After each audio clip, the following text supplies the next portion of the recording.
चलिए अपने लोक स्मार्ट न्यूज चैनल के अपने क्लासरूम में जो हमने जो कहा था कि हमारे चैनल के माध्यम से यूट्यूब और ये फेसबुक के माध्यम से जो नया कानून जो आया है हम उसको मैंने सिस्टम बनाया है। 3 जो कानून पर जो हमने एक जो वीडियो पोस्ट कर रहे हैं। पहला कानून जो ओल्ड था इंडियन पैनल कोड को जो अब बदल करके जो हो गया है, हिंदी में कह सकते हैं कि ये है भारतीय न्याय संहिता 2023। जो पुराना जो आईपीसी इंडियन पैनल कोड को था उसको हिंदी में जो नया कानून 2023 में लागू हुआ है, यह है भारतीय न्याय संहिता। बहुत जल्द लागू होगा। हमने भी एक कमिटमेंट किया था कि अपने चैनल के माध्यम से हम कोशिश करेंगे बहुत सरल भाषा में प्रैक्टिकल के साथ। प्रतिदिन हमने 1 महीना का कोर्स रखा है। आईपीसी पुराना आईपीसी समझ सकते हैं और उसको नया जो नाम हुआ भारतीय न्याय संहिता 2023 को हम 1 माह के भीतर इसको पढ़ा करके कंफर्म करके समझा करके अपने लोक स्मार्ट चैनल के क्लासरूम से फिर उसके बाद हम सीआरपीसी पढ़ाएंगे, एविडेंस एक्ट पे आएंगे। 1 महीने का कोर्स है। जो आज तीसरा दिन मेरा वीडियो हुआ, आप वीडियो को लोक स्मार्ट चैनल यूट्यूब पर सब्सक्राइब करके आप देख सकते हैं, फॉलो कर सकते हैं, पढ़ सकते हैं उसको, या नहीं समझ में आवे तो आप कमेंट कर सकते हैं। उसके बाद यही हमारे फेसबुक के लाइव पर भी आपको मिलेगा, एक एक चीजों को मिलेगा आपको। चलिए शुरुआत करते हैं। जो कल तक हमने बताया दंड के विषय में, आज तीसरा जो अध्याय होता है ये नए कानून भारतीय न्याय संहिता 2023 में ये प्राइवेट प्रतिरक्षा के अधिकार के लिए जो सेल्फ डिफेंस कह सकते हैं, राइट ऑफ प्राइवेट डिफेंस कह सकते हैं, जो आपको अधिकार कानून ने भी इतना दिया है कि आप भी ऐसा कोई कृत्य कार्य करते हैं उस पर आपकी कोई भी कार्रवाई नहीं होगी। यानी बचाव में शॉर्ट में बता रहे हैं कि अगर कोई व्यक्ति अगर आपको कोई असॉल्ट करता है या ऐसी वारदातें होती है महिलाओं के साथ, कोई जबरदस्ती उनके साथ कोई बलात्कार वगैरह भी कह सकते हैं, या घर में डकैती चोरी हो रही हो,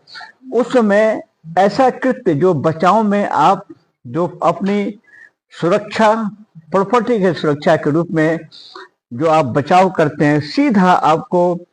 कानून में भी इसमें जगह मिला हुआ है, जो हम अपने चैनल के माध्यम से बताने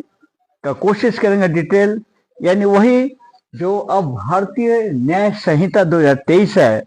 उसमें सेक्शन 34 से लेकर सेक्शन 44 तक का इसमें जिक्र है, जो आपको हम एक एक करके सेक्शन पर शॉर्ट में सरल भाषा में बताएंगे। अगर पुराने किताबों हम दोनों कंपैरेटिव लेकर चलते हैं, पुराना अगर ओल्ड में अगर आप आज भी हैं, यानी जो आईपीसी में चलते हैं तो आईपीसी में ये सेक्शन जो हम भारतीय ये प्राइवेट प्रतिरक्षा अधिकार के लिए जो हम बता रहे हैं, ये इसमें धारा 96 से लेकर धारा 106 तक का जिक्र है। किसमें? ओल्ड में। ओल्ड आईपीसी में 96 सेक्शन से लेकर 106 सेक्शन तक है। जो नई जो भारतीय न्याय संहिता जो है उसमें ये धारा सीधा आपको हो जाता है धारा 34 से, ये धारा 34 से लेकर ये धारा ये 44 तक हम ये यहाँ तक है यार।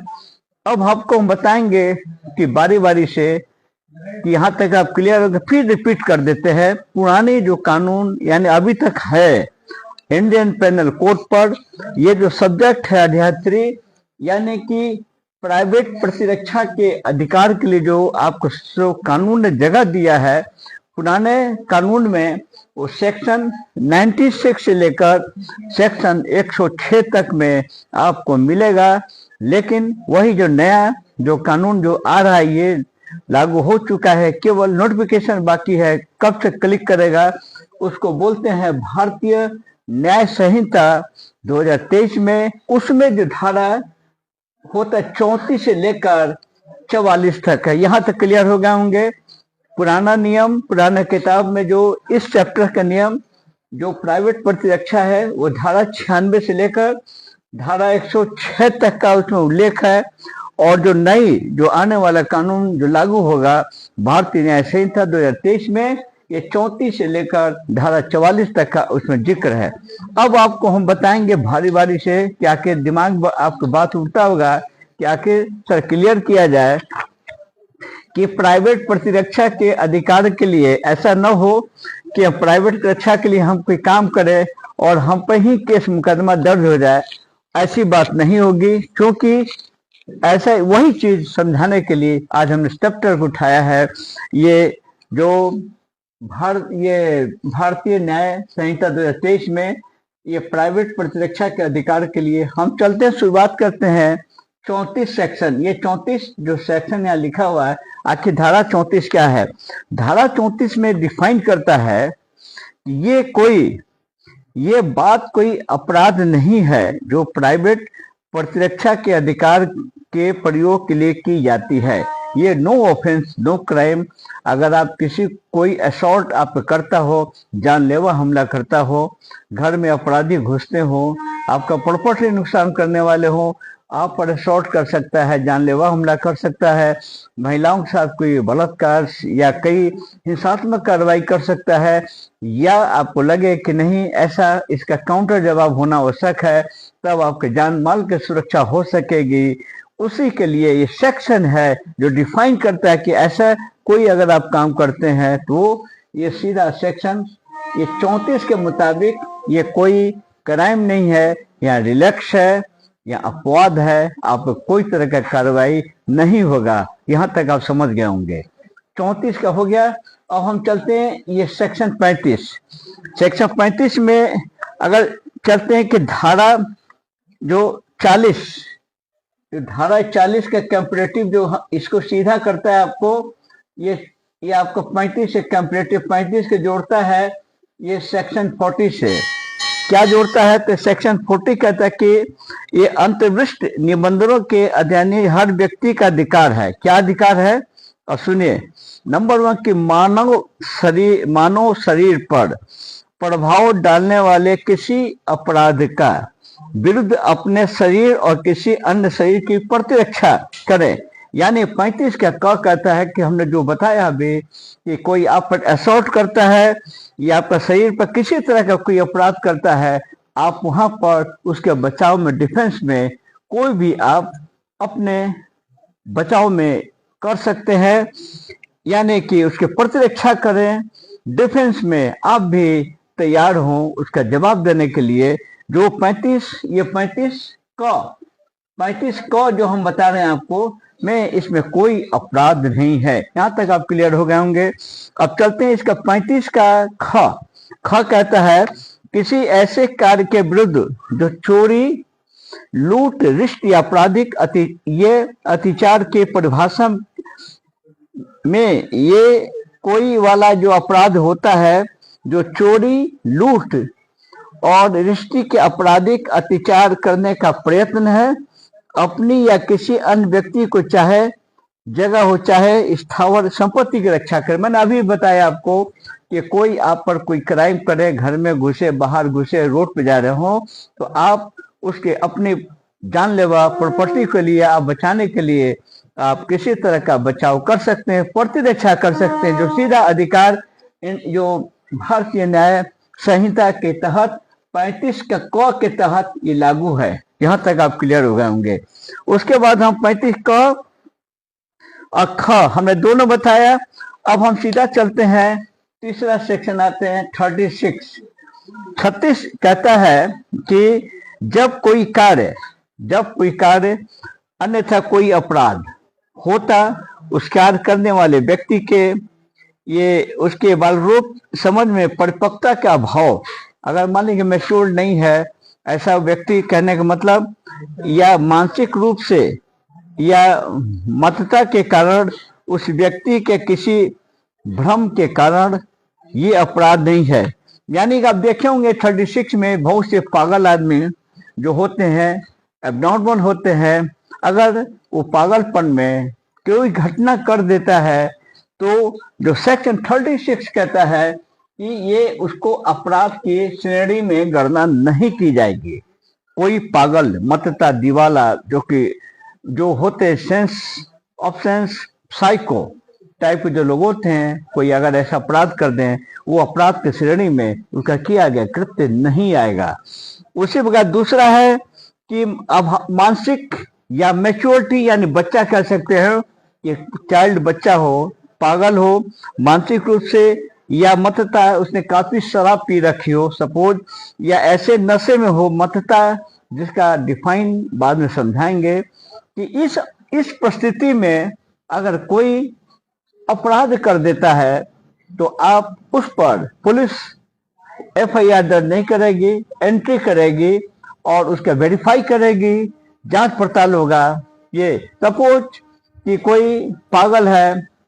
है और किसी रोड पे चलते हुए किसी व्यक्ति को ईंटा से मार देता है और व्यक्ति लहूलुहान हो जाता है या गिरकर उसकी मौत हो जाती है। ऐसे परिस्थिति में जो सूचना मिलेगी, जो थाने के थानाध्यक्ष या इंस्पेक्टर लेवल जो भी होंगे, सबसे पहले घटनास्थल पर जा करके और उसका जांच पड़ताल करेंगे कि अमुक व्यक्ति जो भागा भी नहीं है, वही इसने ईंटा से मारा या घटना किया और वही है, लेकिन उसकी हालत बिल्कुल कंप्लीट पागल है, मतता के कारण हो या अनच्योर्ड हो। ऐसी परिस्थितियों में उसका मेडिकली इमीडिएट इस परिस्थिति जनसाक्ष्य के आधार पर पुलिस वाले उसके जांच कराएंगे, वेरीफाई करेंगे और उसके स्टेशन डायरी में सनहा होगा, लेकिन उस पर किसी तरह का कोई प्राथमिकी दर्ज नहीं की जाएगी, जो भारतीय न्याय संहिता 2023 के क्लियर कट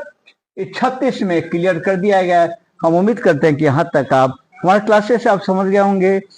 हमारा हर बार प्रश्न कहीं आप कंफ्यूज हो, नहीं समझ में आता हो, आप कमेंट लिखे, हम आपको जवाब उत्तर में लिखा करेंगे। जो हमने अब तक बताया कि ये जो भारतीय न्याय संहिता 2023 में जो आज का विषय है जो पढ़ाने का, ये प्राइवेट प्रतिरक्षा के जो अधिकार के बारे में जो हमने बोर्ड पे लिखा है, यहाँ तक आप समझ गए होंगे। 34 अब 35 36 क्या है। अब आइए सेक्शन 37 जो सेक्शन पर हम सीधा मारते हैं, तो ये कहता है कि उस कार्य के विरुद्ध प्राइवेट प्रतिरक्षा का कोई अधिकार नहीं है यदि कोई कार्य जिसे मृत्यु या घोर उपाहति की आसक्त ये युक्त रूप से कारित नहीं होते, सद्भावपूर्व अपने ये पदावास में कार्य करते हुए लोक सेवक द्वारा किया जाता है या किया जाने का प्रयत्न किया था, चाहे वो कार्य विधि अनुसार सर्वथा न्याय मुक्त भी न क्यों हो। अब बताते चलते कि ऐसे आप यहाँ समझ सकते हैं कि कोई पब्लिक सर्वेंट सपोज आप पुलिस को माने, ये 37 का हम जो 37 सेक्शन का हम क लेते हैं, इस क में आप समझेंगे 100 में कोई भी माने पब्लिक सर्वेंट ऐसे कैसे, या पुलिस मान के चलते हैं, पुलिस वाले एक्शन करते हैं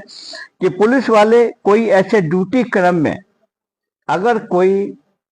काउंटर पार्ट में करते हैं, जवाब गोली चलती है, आपको मुठभेड़ होता है, उस समय जो ऐसे जो डिफेंस में जो पुलिस वाले जो काम करते हैं, ऐसे में या कोशिश भी की जाती है या एक्यूज के अरेस्टिंग करने क्रम में एक्यूज भाग रहा है, पुलिस वाले पीछा करते हैं और उस क्रम में अगर पुलिस पर फायरिंग करता है या गिर जाता है, तो इस तरह की कोई घटना हो तो उस पर किसी तरह का कोई ये विधि के अनुसार उस पर कार्रवाई नहीं होगी। ये 37 का क से को स्पष्ट भारतीय न्याय संहिता 2023 के नियम के अनुसार ये लागू होगा। यहाँ तक आप क्लियर हो समझ गए होंगे। लेकिन अगर इसके बाद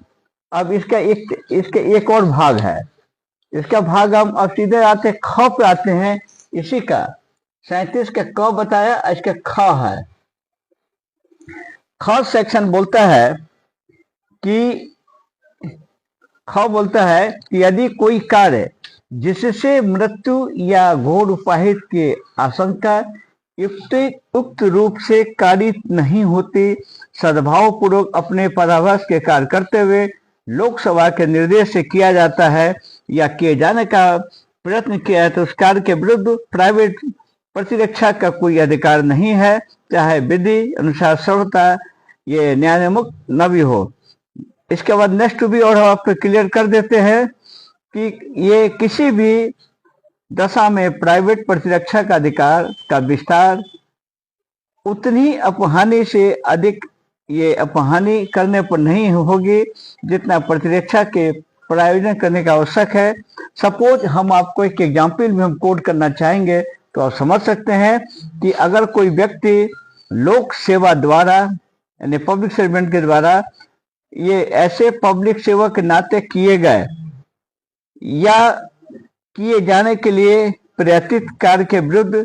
प्राइवेट प्रतिरक्षा के अधिकार से वंचित नहीं होता है जब तक कि वो न जानता हो कि विश्वास करने के कारण न रखता हो कि उस कार्य को करने वाला व्यक्ति क्या ऐसा लोक सेवक है। यानी समझ सकते हैं कि सरल भाषा में कि ये जो सेक्शन है ये बिल्कुल ये पब्लिक सर्वेंट के लिए क ख है कि अगर कोई पुलिस वाले या कोई भी अगर सरकारी अवधि में कोई काम करता है तो उसमें किसी तरह उसके विधिपूर्ण ढंग से अगर कार्य करते हैं, डिफेंस में प्रतीक्षा करते हैं तो उस पर कोई तरह का उस पर आपको अपराध की श्रेणी में नहीं आएगा, जो सेक्शन 37 से मैंने आपको क्लियर किया। ये प्रैक्टिकल बहुत इंपॉर्टेंट सेक्शन है 37। आप देखते होंगे कि प्राय कहीं गोली चल गया, पुलिस वाले ने गोली चला दिया, ये कर दिया वो कर दिया, लेकिन आप सोचते हैं कि अरे पुलिस वाले ने गोली चला दिया क्रिमिनल पर और पुलिस पर FIR नहीं हुआ। क्यों नहीं हुआ? क्योंकि भारतीय ये न्याय संहिता का 2023 का स्पष्ट 37 का 36 सेक्शन का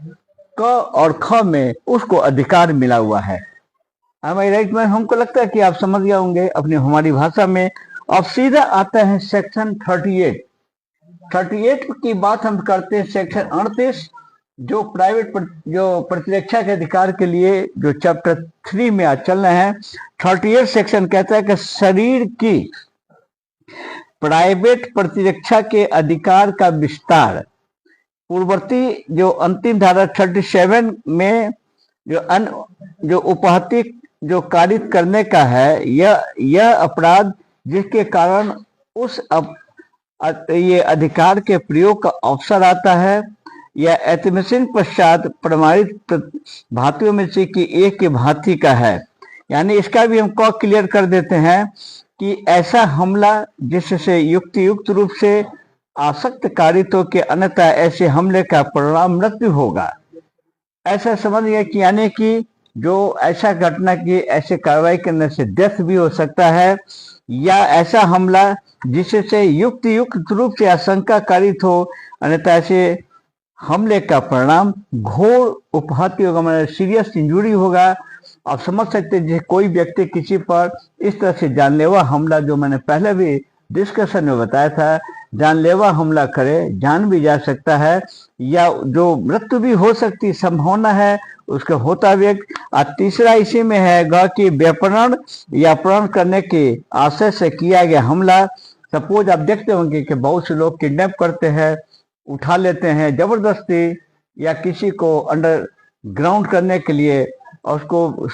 सेक्रेट तरीके से भी कॉन्स्पिरेसी से उठाते हैं। उस समय अगर उसके पक्ष उसके तरफ से कोई अगर बचाव में हमला भी करे, बचाव में किसी भी असलहे लाइसेंसी हो अगर प्रयोग करता है तो आपको अपराध के श्रेणी में नहीं है, सीधा सीधा आपको ये सेक्शन हमने 38 से आपको क्लियर किया।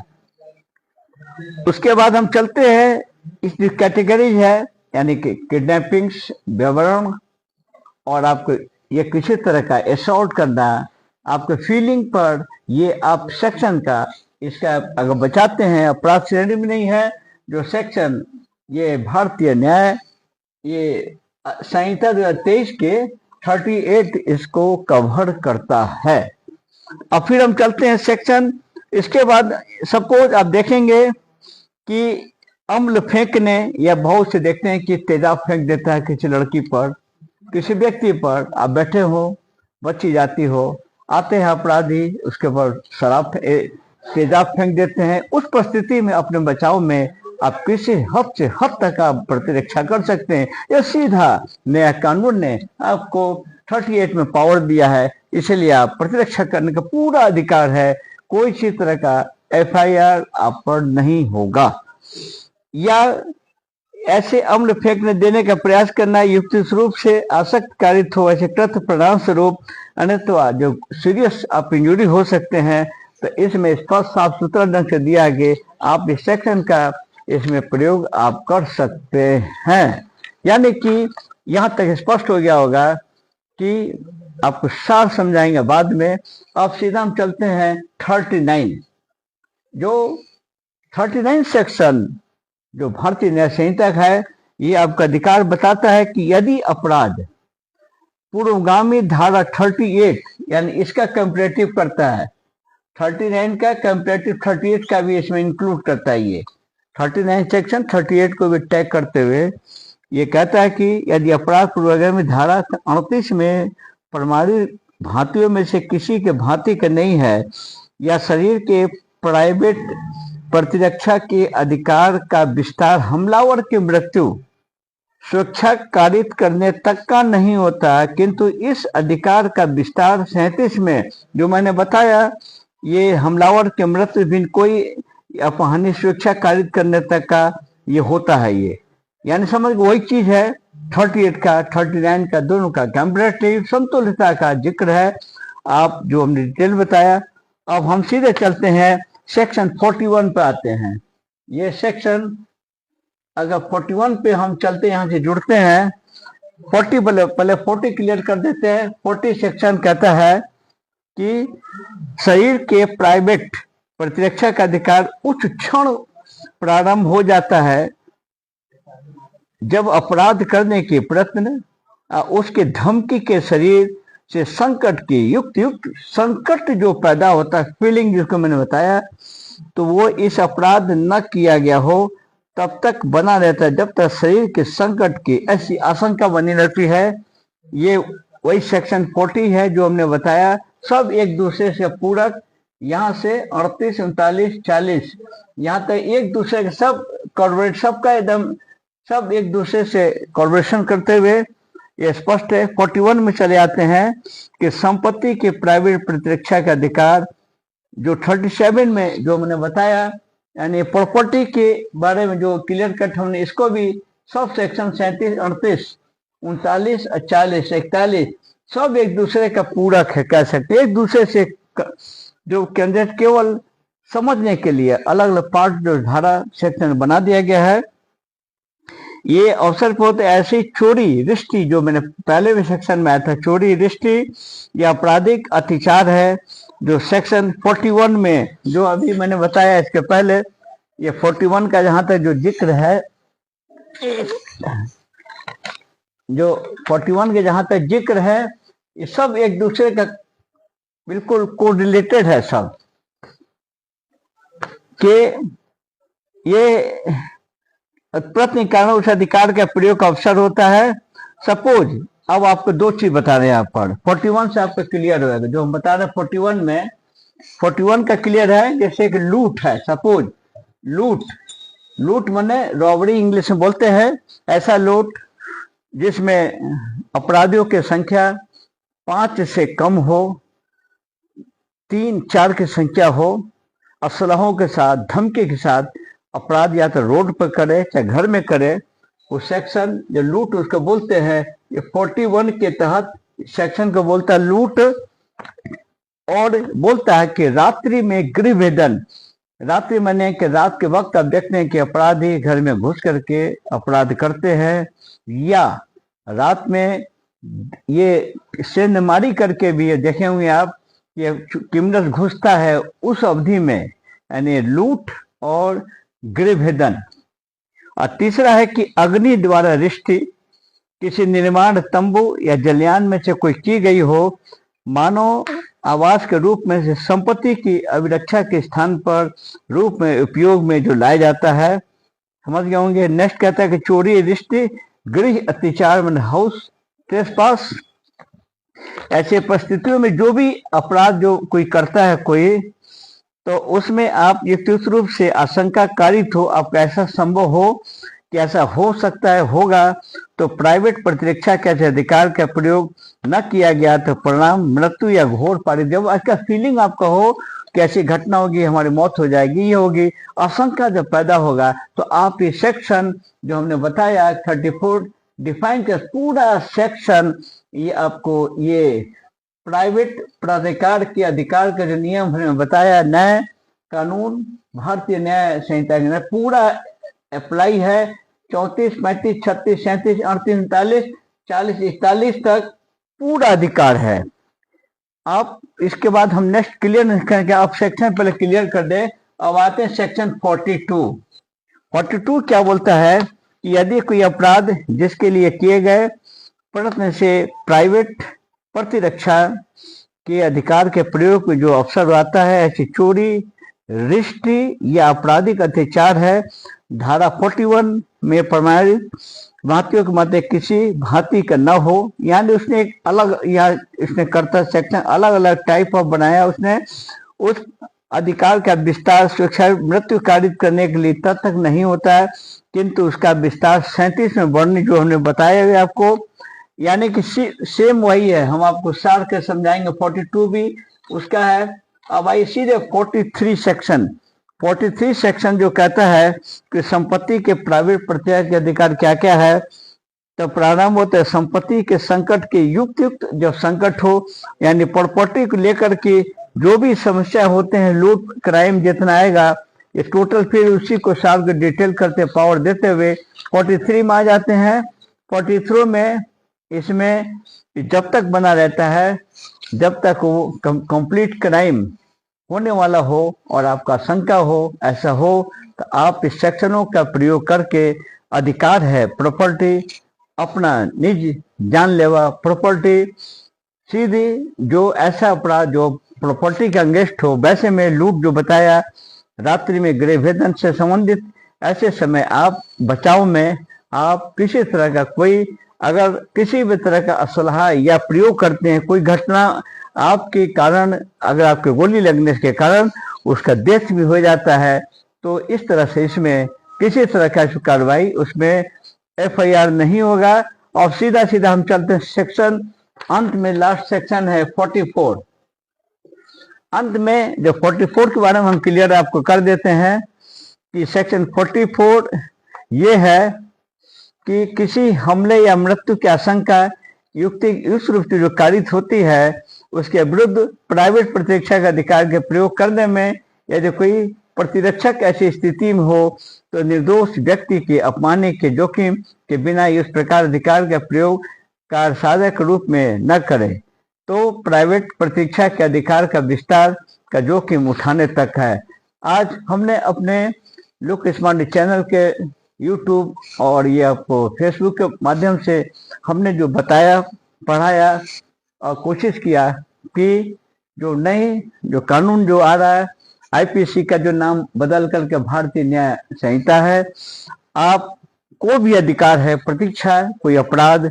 प्रॉपर्टी संपत्ति, ऐसा कोई अपराध संकट उत्पन्न हो, कोई तेजाब फेंकता हो, घर में घुसता हो, लूटपाट करता हो, डकैती करता हो, अपहरण करता हो, या किडनैप करने का कोशिश करता हो, और इसके साथ साथ या जो भी करे, तो आप इस सेक्शनों का आप सीधा 34 से लेकर आप 44 तक प्रयोग कर सकते हैं। ये पूरा कानून जो हमने बताया आज अपने चैनल के माध्यम से, इसी को अगर आप ओल्ड में चलते हैं, यानी कि ये ओल्ड IPC में अगर आप चलते हैं, तो IPC में धारा 96 से लेकर धारा 106 तक आपको उसमें अंकित होए, यानी सेक्शनों का परिवर्तन। आप इसलिए हम पढ़ाते हैं आपको कि जब नए किताबों का, धाराओं का जब प्रयोग करेंगे, तो आपको ये भी क्लियरेंस रहेगा कि ओल्ड धाराओं के बारे में दोनों को कैटेगरी ट्रैक पे लेकर हम आपको पढ़ाते हैं, बताते हैं। अब सवाल आपके मन में एक खड़ा होता होगा कि अब आपको और क्लियर कर देना चाहेंगे कि आखिर कैसे हो सकता है कि पुलिस, हम भी अगर बचाव में अगर उसको मारते हैं या उसकी मौत हो जाती है, तो अगर FIR दर्ज भी अगर हो जाता है, किसी के द्वारा कहीं दर्ज हो जाए FIR, परिवाद पत्र डाला जाए, तो हम बता रहे हैं आपको कि एक नेक्स्ट जो हम बताने जा रहे हैं, एक ब्रीफ करते हैं, उसको हम डिटेल में हम आपको आगे बताएंगे काफी वीडियोस के बाद, कि पुलिस को इतना पावर है कि पुलिस किसी भी एफआईआर का अगर ट्रू नेम्ड एफआईआर भी हो तो एसएचओ को पावर है, और कि वो केस को बिल्कुल चार्जशीट की तरफ नहीं, उसको फाइनल फॉर्म की तरफ वो मोड़ सकता है, अनुसंधान के कैटेगरी को ट्रैक पे ला सकता है। वो कौन कौन सी चीजें हैं, कौन कौन सा आधार है, हम बता रहे हैं कि अगर एफआईआर अगर ये जो समझा रहे हैं ये दृष्टांत है, कंपैरेटिव है, उसको इस सेक्शन से ना जोड़ करके एक्स्ट्रा अतिरिक्त रूप से अगर आप इसको समझेंगे तो और आपको कानून समझने में और बेहतरीन तरीका से डिफेंस के बारे में जो मैंने बताया, सेक्शन ये 34 से लेकर सेक्शन 44 तक आप समझ सकते हैं, कि आपको डर यही होता होगा कि इसमें एफआईआर हो सकता है या हो जाए तो उस समय क्या होगा। सपोज डकैती करने के लिए आया, या आप पर किसी ने तेजाब फेंका, या कोई अपहरण की कोशिश किया, तो आपके मन में भय होता होगा कि नहीं, मान लीजिए कहीं उसको हम मार दें, उसको बचाव में इस कानून का सहारा लेकर के हम अपनी प्रतीक्षा में कोई घटना घट गई तो ऐसा हो जाए, तो उस समय परिस्थिति में अगर एफआईआर हो जाता है तो उस पर क्या होगा। हमारा उत्तर है डॉक्टर बालूसाहब साहब का, प्लीज इसको ध्यान से सुनेंगे, इसको नोट करेंगे। पुलिस को 6 जगह पावर इतना है कि आप चौंक जाएंगे। आप कोई अगर ये अतिरिक्त ज्ञान है, ये इसको जोड़ते हुए हम बता रहे हैं कि जब कोई एफआईआर दर्ज होता है, एफआईआर दर्ज हो, ये ऐसा नहीं माना जाएगा कि एफआईआर आपने दर्ज किया किसी व्यक्ति पर, ये व्यक्ति उस पर सही केस हो, झूठा भी केस हो सकता है, सच्चा भी हो सकता है। ये अनुसंधान पर निर्भर करेगा। अनुसंधान के किस नियम के तहत हम आपको जैसा चैप्टर आएगा बारी बारी से बताते रहेंगे, लेकिन जब एफआईआर के अनुसंधान के बाद उसको अगर उसी केस का अगर कोई एक्यूज्ड नेम्ड अगर मर जाता है, डेथ कर जाता है, तो केस आपको डेथ में केस क्लोज हो जाएगा, पहला नंबर। दूसरा है कि अगर एफआईआर किसी व्यक्ति पर दर्ज है और उस पर कोई एविडेंस या ऐसा कोई तथ्य साक्ष्य नहीं मिले, तो उस पर अनुसंधान में पुलिस, एसएचओ या आईओ जो होते इन्वेस्टिगेशन ऑफिसर, कई जगह इसको विवेचना अधिकारी, कई जगह अनुसंधानकर्ता जो बोलते हैं, ये उस पर सीधा लिखेंगे कि एक्यूजेशन फॉल्स, यानी कि जो एक्यूज जो बनाया गया है उसके विरुद्ध कोई ऐसा साक्ष्य नहीं मिला या झूठा है, तो एक्यूजेशन फॉल्स करके केस को न्यायालय में नहीं जाएगा, वो आपको केवल एफएफ कट जाएगा, एफएफ ही न्यायालय में जाएगा, यानी कि उस पर किसी तरह का कोई जेल भेजने का सवाल नहीं होगा, ना केवल अभिलेख जाएगा, न कि सदेह जाएगा वो। तीसरा आते हैं कि अगर कोई जमीन का कोई मामला हो, उसके लेकर कोई घटना हो, तो पुलिस को मालूम है कि 2 तरीका का आपका ये जो है कानून को कंट्रोल करने के लिए, एक होता है एग्जीक्यूटिव, एक होता है जुडिशरी। एग्जीक्यूटिव में के क्रम में बहुत से नियम बना हुआ है कि अगर कोई जमीन का कोई विवाद हो, उसके लिए आपको सीओ, अंचलाधिकारी, डीसीएलआर, एडीएम, डीएम, कमिश्नर तक की व्यवस्था बनी रहेगी। पहले वहाँ सॉल्व होगा, उसके बाद सॉल्व नहीं होगा तो न्यायालय में आएगा, यानी कि ऐसा मामला जो सिविल को लेकर सिविल जमीन लेकर के हो, तो उस केस में पुलिस आपको जेल उसको न भेज करके पूरे अभिलेख को सिविल कोर्ट की तरफ ट्रांसफर कर करके वो मामला सिविल के तहत केस एफएफ सबमिट हो जाएगा। इसमें नेक्स्ट है ऐसा मुकदमा जो ऑलरेडी उसमें कहीं कानून की तकनीकी के कारण है, उस पर लॉ वाइंड नहीं करता हो, क्रिएट एविडेंस लॉ नहीं करता हो, तो पुलिस को इतना अधिकार है कि उस केस को 2 भाग में, या मिस्टेक तथ्य नहीं है तो मिस्टेक ऑफ फैक्ट में और मिस्टेक ऑफ लॉ में, दोनों अलग कैटेगरी में केस को वो एफएफ थाने तक ही इसको ब्लॉक कर दिया जाएगा, इसके रिकॉर्ड न्यायालय में भेजा जाएगा एफएफ को स्वीकार करने के लिए सीजीएम साहब के पास, लेकिन उस एक्यूट को इसमें कुछ नहीं होगा, मिस्टेक ऑफ लॉ और मिस्टेक ऑफ फैक्ट में होगा। अगर मुकदमा में पुलिस को लगे कि नहीं ये मुकदमा ही गलत है, झूठे तरीके से इसको फंसाया गया है, अगर एविडेंस फैक्ट ऐसा मिलता है तो उसको मैलिशियसली फॉल्स करके पुलिस को पावर है कि केस को फॉल्स कर दिया जाएगा। वो रिकॉर्ड ये न्यायालय में नहीं जाएगा, ये रिकॉर्ड वहीं वो व्यक्ति जो जिस पर चार्जेज है वो मुक्त हो जाएगा। केवल अभिलेख को न्यायालय में पेश बढ़ाया जाएगा, न्यायालय के जुडिशन तक जो कार्रवाई करे। नेक्स्ट टू बी, अगर ये है कि आप समझ गए होंगे कि आपको फिर रिपीट कर देते हैं बारी बारी से। अगर कोई व्यक्ति केस में कोई एक और उसमें एक छूट है कि कोई अगर व्यक्ति कानून से भाग गया हो, नेपाल भाग गया हो, विदेश भाग गया हो, तो अब एब्सकॉन्डिंग करके केस को जो फाइनल फाउंड जाता था, लेकिन अब नया कानून में परिवर्तन हुआ कि नहीं, उस पर ऑलरेडी उसको चार्जशीट ट्रीट करके उसको एब्सकॉन्डिंग करने के ख्याल से उस पर न्यायिक प्रक्रिया उस पर की जाएगी और उस पर परमानेंट रेड वारंट इशू होगा। ये विषय आप जब समझेंगे जब हम ओल्ड सीआरपीसी और नए जब कानून पढ़ाएंगे तब आपको समझ में आएगा कि ये कानून कहाँ तक अप्लाइड होगा। लेकिन आज का क्लास जो हमने बताया, जो आज हमने चैप्टर 3 हमने कोशिश की आपको अपने चैनल के माध्यम से पढ़ाने के लिए, ये हमारा विषय रहा कि भारतीय न्याय संहिता ये 2023 का ये अध्याय 3 में है कि प्राइवेट प्रतिरक्षा के अधिकार के लिए जो ऐसे कोई आप पर अपराध अटेम्प्ट करता है, प्रॉपर्टी को लूटपाट करता है, किडनैपिंग करता है, तेजाब फेंकता है, ऐसा लगे कि आपका संकटात्मक लाइफ हो गया, तो आपको भी कानून ने जगह दिया है कि आप काउंटर पार्ट उसके प्रतिरक्षा कर सकते हैं। इसका पूरा नए कानून में सेक्शन 34 से लेकर धारा 44 तक डिटेल आपको दिया गया है। नए कानून में जो यही चीजें पुराना जो आईपीसी हुआ करता था, हालांक है भी आईपीसी में धारा 96 से 106 तक जिक्र है। अब यही कानून इसको शॉर्ट करके धारा 34 से धारा 44 तक खूबसूरत तरीके से पारदर्शी के अनुसार भारत के यशस्वी प्रधानमंत्री मोदी जी की पूरी टीम ने, केंद्र सरकार ने जो कानून को अंग्रेजों के द्वारा जो कानून बनाया गया था उसमें दंड का प्रयोग किया जाता था, जो नया कानून लागू है उस पर जस्टिस शब्द है, यानी न्याय देना है। इस तरह से आप पूरे आज इस हमारे चैप्टर को आप समझ गए होंगे। आज का chapter doctor Balusaheb Prasad from Chhapra Bihar से हमने एक संकल्प लिया है, बताया कि नहीं हम, क्योंकि अभी एक नया कानून अप्लाइड होने में इसमें 3000 की संख्या से ऊपर केंद्र सरकार ने काफी इसमें ये ट्रेनिंग दी गई है। वो लोग राज्य स्तर पर वो लोग बता रहे हैं, समझा रहे हैं,